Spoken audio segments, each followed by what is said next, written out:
Ethiopian Bible says, "Your guardian angel leaves at one specific sin and describes what replaces him."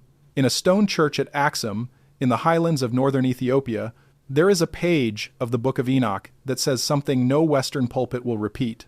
It says the angel assigned to guard you is not permanent. It says there is one act, one specific thing a person can do, that releases him from his post and sends him away. But the passage does not stop there, and this is the part they buried. It does not leave the space empty. It describes, in plain language, exactly what moves in to take his place. To understand what that page is doing, you have to understand what the church did to the book it sits inside. The Book of Enoch was voted out of the Christian canon at the Council of Laodicea in 364 CE, removed, banned, and in the centuries that followed, called too dangerous for ordinary teaching. For roughly 1700 years, that was the end of it in the West. Then in 1947, in the caves above Qumran near the Dead Sea, archaeologists pulled out 11 separate copies of Enoch, more copies than they found of most books that stayed in the Old Testament. The book the church had buried turned out to be one of the most widely held texts in the library of Second Temple Judaism. The complete version, the one that preserves the passage we are dealing with, survived in only one place. It survived in Ge'ez, the old liturgical language of Ethiopia, in manuscripts kept by the Ethiopian Orthodox Church at Axum. Dr. Michael Knibb, whose 1978 Oxford edition remains the standard English translation for scholars, worked directly from that Ethiopian tradition. And Dr. Ephraim Isaac, who produced the 1983 Oxford translation straight from the Ge'ez manuscripts, kept flagging a problem that most published Bibles quietly step around. The Ethiopian text says more than the popular English editions do. In several places it says something the popular English editions leave out. The passage about your guardian is one of those places. Start with the idea itself, because the modern picture of a guardian angel is soft and the ancient picture is not. In the older layers of Enoch and in the Jewish texts that grew up around it, a human being does not walk through the world alone and unwatched. Every person stands under a watcher. Not a decoration, not a comforting metaphor, a posted sentry with a job. The Ge'ez language of the tradition frames this as an angel who stands before the face, an angel of the presence, assigned to a single life, the way a soldier is assigned to a wall. His task is not to make you happy. His task is to hold a boundary around you that other things cannot cross. This was not a fringe idea in the world that produced Enoch. The same community at Qumran that copied Enoch 11 times also left behind a text scholars call the community rule, and buried inside it is a teaching about two spirits appointed to walk with every human being, one of light and one of darkness, contending for the same ground. A person is not a neutral space. A person is contested territory, and the guardian is the one holding the line for the side of light. Read that way. The Enochic guardian is not a sentimental idea bolted onto the faith later. It is the older, harder version that the later, softer version was built on top of. The sentry was there first. The comfort came afterward. And that framing already tells you something. You do not post a guard on an empty field. You post a guard where there is something on the other side of the line, pressing. The entire logic of the guardian only makes sense if there is a corresponding pressure, a second party with an interest in getting through. Enoch is one of the only surviving texts that names both sides of that wall. It tells you who stands inside, and it tells you what stands outside, waiting for the wall to come down. Here is where the modern reading and the Ge'ez reading start to split apart. The comforting version says, "The guardian is with you always, no matter what, a permanent fixture of your existence."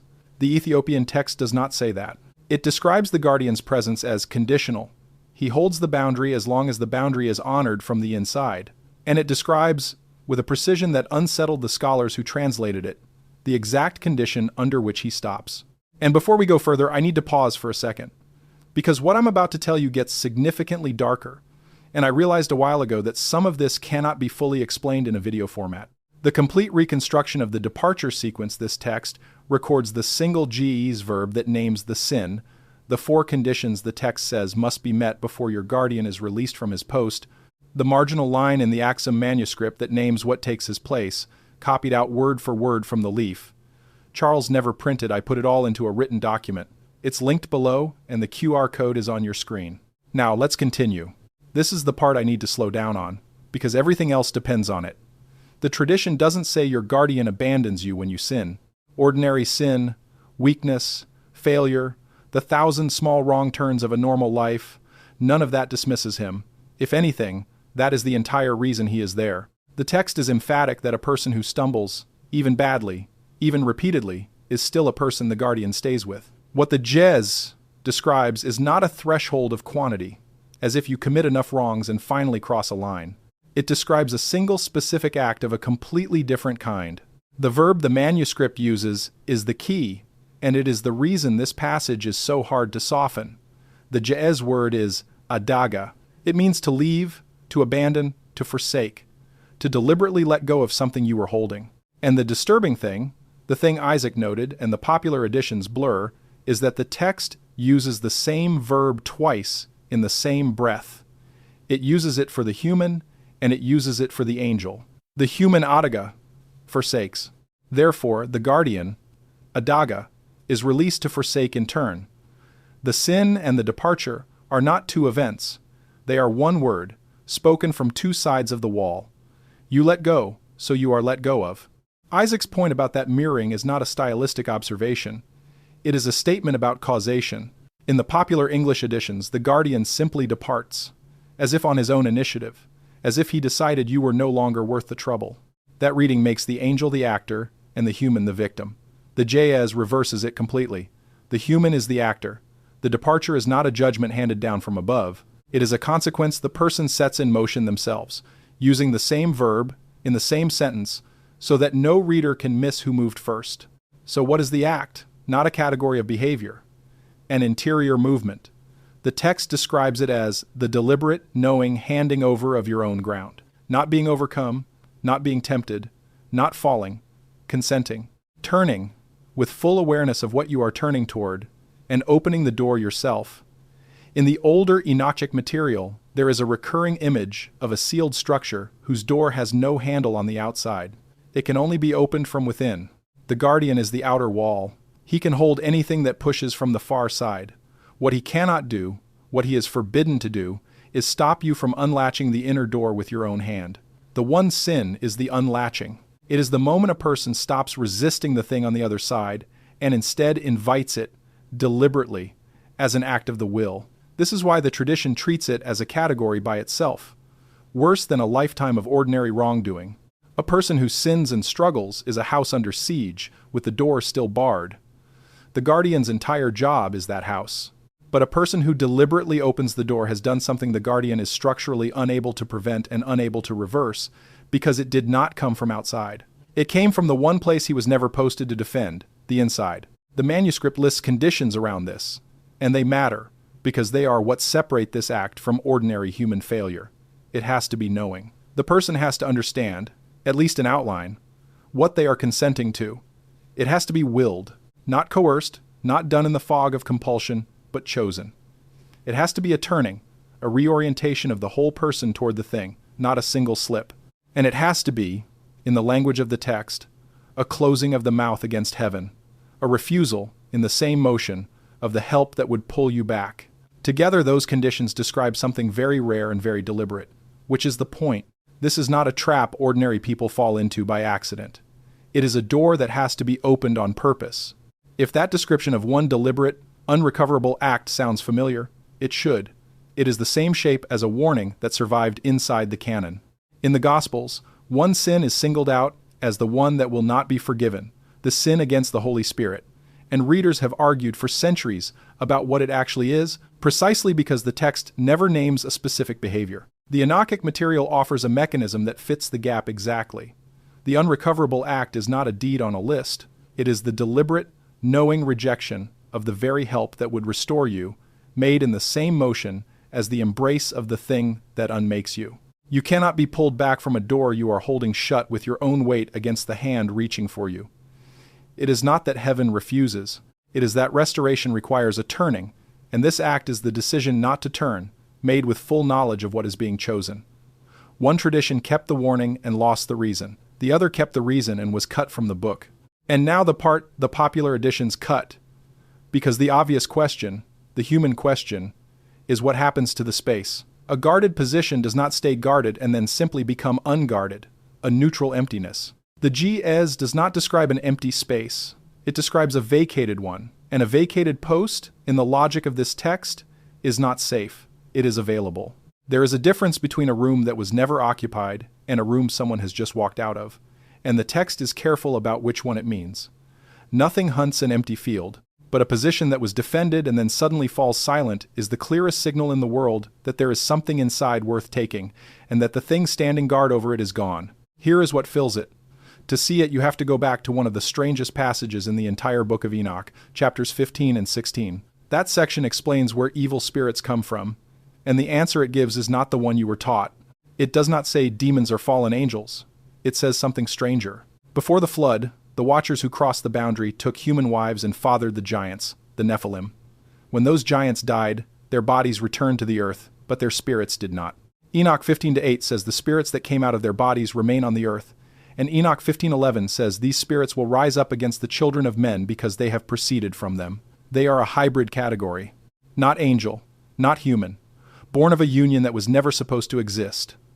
And they have no place to go. That is the detail Enoch 16:1 drives home, and it is the detail that connects directly to the guardian. These wandering spirits have no rest. They are homeless by nature. The text describes them going about the world seeking a place, seeking a body, seeking a house, and finding none, because a living person under an intact guardian is a house with the door barred. Before we move on to the next passage, stop for a second. What you just heard about the empty house and what comes looking for it is the part that changes everything. But it only makes sense when you see it written out next to the original Ge'ez passage. The vacated post, the wandering spirit, it's all in the document linked below. Take 5 seconds right now, grab it, and then come back, because what comes next builds directly on it. The link is in the description. QR code is on your screen. Dr. George Nicholsberg, in his 2001 Fortress Press commentary, the most detailed scholarly treatment of these chapters that exists, reads this passage as the origin story for exactly the kind of affliction later texts describe. A restless spirit, native to no realm, looking for somewhere to stop. Now put the two passages side by side, which is precisely what the Ethiopian manuscript does and the Western editions do not. On one page, a guardian who holds a post until the person inside deliberately forsakes it. On the other page, a class of spirit that wanders the earth with no rest, searching for a vacated house it can enter. The one sin does not merely remove your protection. It converts you from a barred house into an open one. It sends out, in the language of the tradition, an invitation that these spirits are built to answer. What replaces the guardian is not nothing. It is the specific thing the guardian was standing there to keep out. And the text is careful about the sequence. The guardian does not fight the incoming spirit and lose. He is not defeated. He withdraws, because the terms under which he was posted have been broken from the inside. The wall does not fall. The wall is stood down. And into the position it was holding comes the thing that was always waiting on the far side, that has been waiting, according to this text, since before the flood, for a house to open. If you have ever wondered why the older traditions treat the deliberate, knowing embrace of evil as categorically worse than ordinary sin, this is the machinery underneath that intuition. Ordinary sin injures the house. This particular act hands over the keys. You would expect a claim this specific to appear only in Enoch, a strange book from a strange corner of the ancient world. It does not. The same architecture, a protective spirit that departs at a decisive transgression, and a hostile spirit that fills the vacancy, shows up in the two civilizations that framed Israel on either side, and it shows up in language too close to be coincidence. Start with Egypt.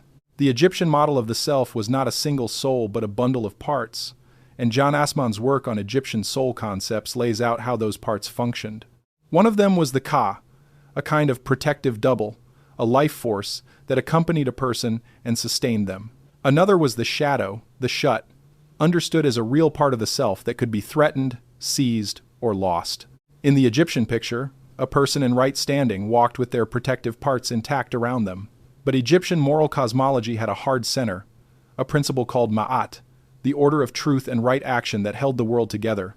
And there was a specific way to fall out of it. The Book of the Dead, in the great scene of judgment in spell 125, has the dead person stand before 42 judges and recite a negative confession, a list of the things they did not do. Behind that scene sits a clear idea.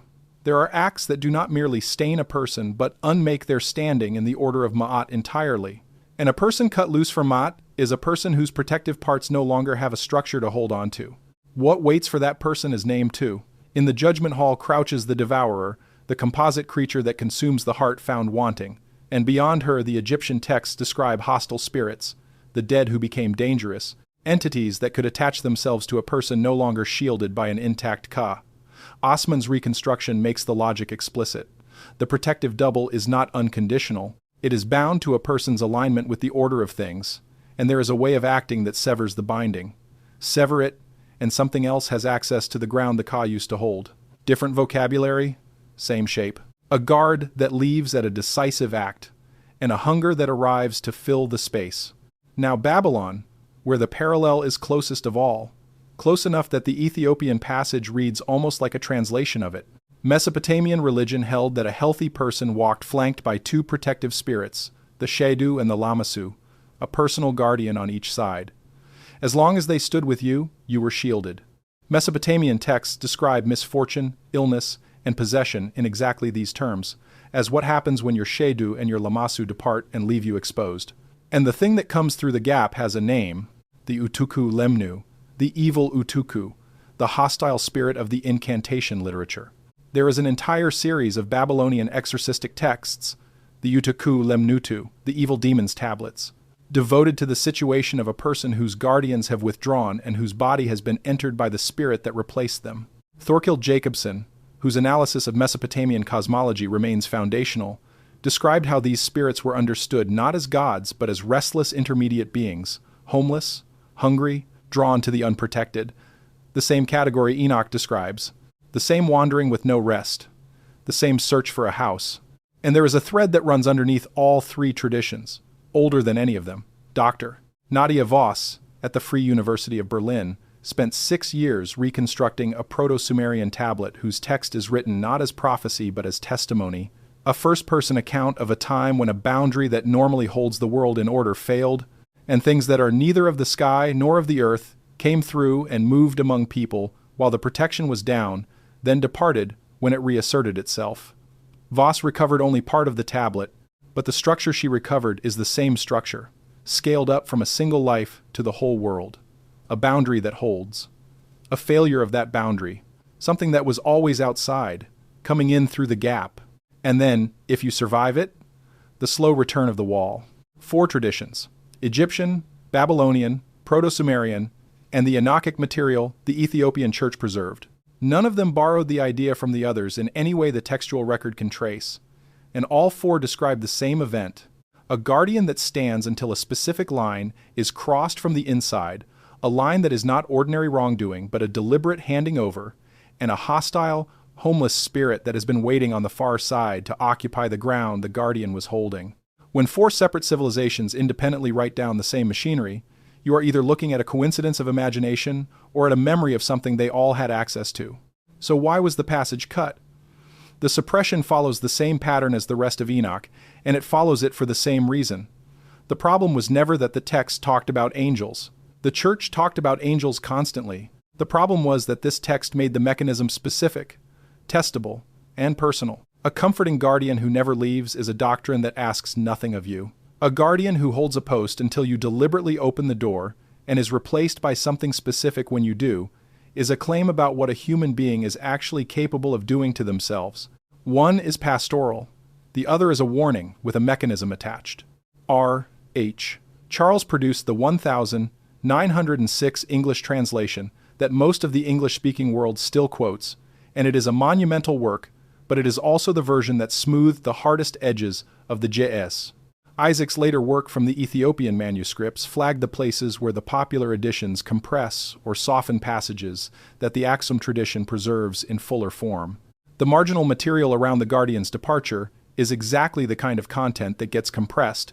Joseph Millick, who edited the Aramaic Enoch fragments from Cave 4 at Qumran, fragments like 4Q 201 and 4Q 204 that carry the oldest surviving text of these chapters, cataloged how much of the earliest material sat unpublished for decades and how the sections dealing with spirits and cosmology were consistently handled last and explained least. And access to the full JS manuscript tradition at Aksum has been restricted since the political upheavals of the 1970s, When church archives were classified as national cultural property and direct examination by outside scholars became something applied for and denied. Jerome, assembling the Latin Vulgate around 400 CE, dismissed Enoch's stranger passages as unworthy of serious study. Augustine, in the City of God around 410, argued that the book's specifics should be read as allegory rather than fact. Neither of them engaged the actual claim. Neither explained why a text written before the Roman Empire would describe the same guardian and replacement machinery that turns up independently in Egyptian and Babylonian sources they had never read. They did not need to explain it. They only needed to move it out of the canon, and once it was out, the question stopped being asked. Now, let me be clear about what I am and am not saying. I'm not telling you that a specific invisible being is standing to your left right now and will physically walk away the instant you cross a line. The Book of Enoch is not a security manual. What I am saying is narrower and, if you sit with it, stranger.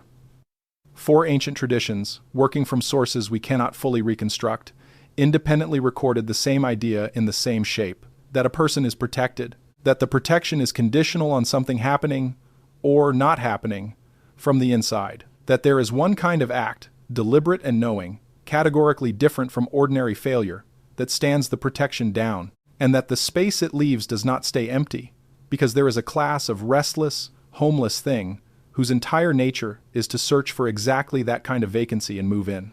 You do not have to believe any of it is literally true to notice how precisely it maps onto something people have always sensed, that there is a difference between a person who has done wrong and a person who has changed, who has turned and embraced the thing they used to resist, and who afterwards seems to have someone else looking out from behind their eyes. Every tradition that thought carefully about the human interior arrived at the same picture.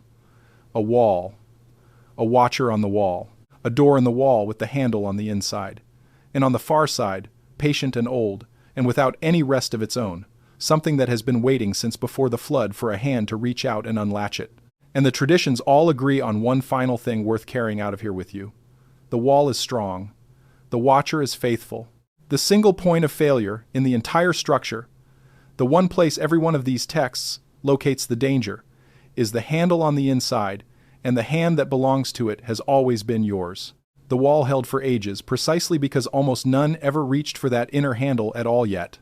The guardian, the Ge'ez text says, does not leave in anger. He leaves because the terms were broken, and he was never permitted to hold a door a person is determined to open. What comes through afterward was named by Enoch, named by the Egyptians, named by the Babylonians, and described on a tablet older than all of them. The manuscripts that say so are still at Axum, behind stone and restriction. The fragments are still under glass in Jerusalem, and the passage the church removed still sits there in Ge'ez, saying what it has said for 2,000 years. Your guardian is real, his post is conditional, and the thing that replaces him has already been described, in detail, on a page somebody decided you were never supposed to read.